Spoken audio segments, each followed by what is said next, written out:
નમસ્કાર મિત્ર, હું Rahul Soni, wild animal rescue team Songadh forest department range Vyara તરફથી આપ સૌને અપીલ કરવા આવ્યો છું કે સરકારશ્રી દ્વારા ચાલતું કરુણા અભિયાનની શરૂઆત થઈ ગઈ છે. કરુણા અભિયાન 10 જાન્યુઆરીથી લઈને 20 જાન્યુઆરી સુધી ચાલે છે.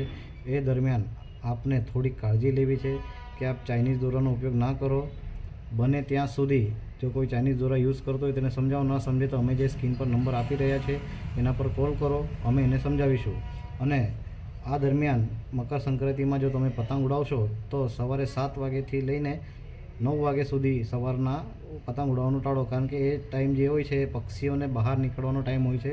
પક્ષીઓ પોતાના બચ્ચાનું પેટ ભરવા માટે, એનો દાણો લેવા માટે બહાર નીકળે છે અને સાંજે 5 વાગે પરત ફરે છે. તો આપ સૌને અમે હાથ જોડીને વિનંતી કરીએ છીએ કે આપ સૌ તે દરમિયાન પતંગ ઉડાવવાનું ટાળો. અને 5 પછી જે કંદીલ ઉડાવો છો તમે એને તો બિલકુલ નહીં ઉડાવો, કારણ કે તમારા એ થોડુંક સૂકના કારણે કેટલું મોટું નુકસાન થાય છે એ થોડું વિચાર કરી જો. કે ખેડૂતની મહેનત જતી રહે છે, પશુનું ભોજન જતું રહે છે એની અંદર, એટલે એ ઉડાવવાનું ટાળો.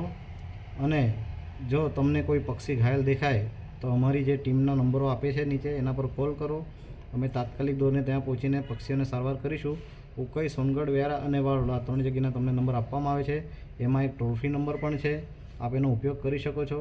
અને આ જે રેસ્ક્યુનું કામગીરી છે એ અમે રેસ્ક્યુ ટીમ તરફથી 365 દિવસ ચલાવીએ છીએ. તો આપને વિનંતી છે કે આપ પ્રાણીઓને બચાવો અને અમને સહકાર આપો. પક્ષી બચાવ અભિયાનમાં આપનો સાથ ખૂબ જરૂરી છે.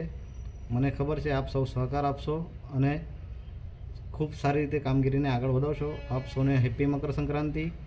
ખુશ રહો, પોતાનું ધ્યાન રાખો. જય હિન્દ, જય ભારત.